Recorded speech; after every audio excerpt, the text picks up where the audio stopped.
Hello my dear friends, welcome to Shannu's vlog. అందరూ ఎలా ఉన్నారు? నేనైతే చాలా బాగున్నాను. మీరు కూడా బాగుండాలని కోరుకుంటున్నాను. ఈరోజైతే స్పైసీగా బెండి ఫ్రై అయితే చేస్తున్నాను.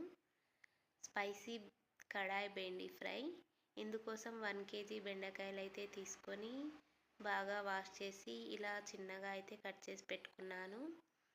ఒక కడాయిలో డీప్ ఫ్రైకి తగినంత ఆయిల్ అయితే వేసి బాగా హీట్ చేసుకున్నాను. మనం కట్ చేసి పెట్టుకున్న బెండకాయలను అయితే సగం వేసి అయితే బాగా ఫ్రై చేసుకున్నాను. సగం సగంగా అయితే నేనైతే బెండకాయలను అయితే ఫ్రై చేసుకున్నాను.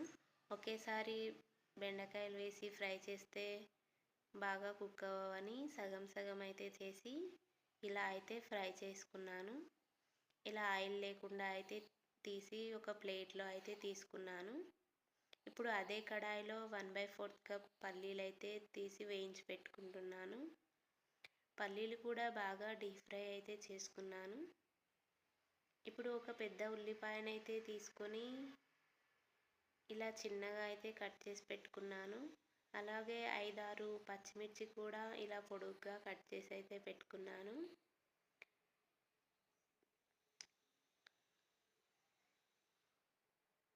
ఈ కడాయిలో ఆయిల్ మిగిలింది కదా, అందులోనే ఈ ఉల్లిపాయలు పచ్చిమిర్చి వేసి అయితే ఫ్రై చేసుకోవాలి. ఆయిల్ బాగా హీట్గా ఉందని నేనైతే జీలకర్ర తర్వాత అయితే వేసాను. ముందుగా వేస్తే మాడిపోతుందని. ఉల్లిపాయలు పచ్చిమిర్చి బాగా ఫ్రై అయ్యాక కొంచెం కల్యమాకు కూడా వేసి బాగా ఫ్రై చేసుకున్నాను. ఈ బెండకాయ ఫ్రైలోకి కల్యమాకు ఫ్లేవర్ అనేది చాలా టేస్టీగా ఉంటుంది.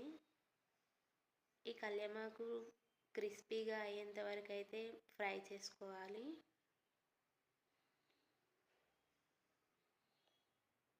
కల్యమాకు కూడా ఇలా క్రిస్పీగా ఫ్రై అయిన తర్వాత 1/2 టీ స్పూన్ పసుపు అయితే వేసుకున్నాను.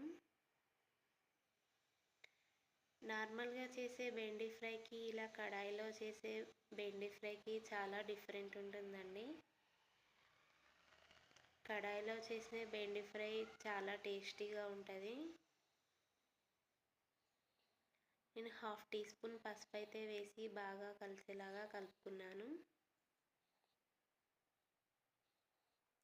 ఇలా బాగా ఫ్రై అయ్యాక 1 టీ స్పూన్ అల్లం వెల్లుల్లి పేస్ట్ కూడా వేసాను.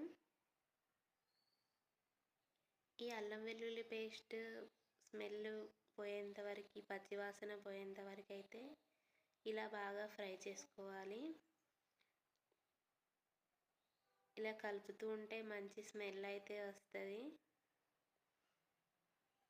ఇలా బాగా ఫ్రై అయ్యాక మనం డీప్ ఫ్రై చేసి పెట్టుకున్న పల్లీలు, బెండకాయలు అయితే వేసుకొని బాగా కలుపుకోవాలి.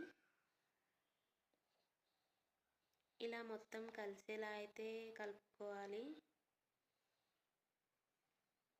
ఈ బెండకాయలు కొంచెం ఫ్రై అయ్యాక 2 టీ స్పూన్ అయితే కారం వేసుకున్నాను.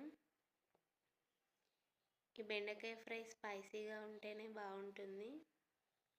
కారం కూడా బాగా కలిసేలా అయితే ఇలా కలుపుకున్నాను. బెండకాయ అయితే 90% అయితే కుక్ అయిపోయింది. ఇప్పుడు టేస్ట్కి తగినంత 1 టీ స్పూన్ అయితే సాల్ట్ అయితే వేసుకున్నాను. ఇలా బెండకాయలు క్రిస్పీ లాగా అయ్యేంత వరకు అయితే ఫ్రై చేసుకోవాలి.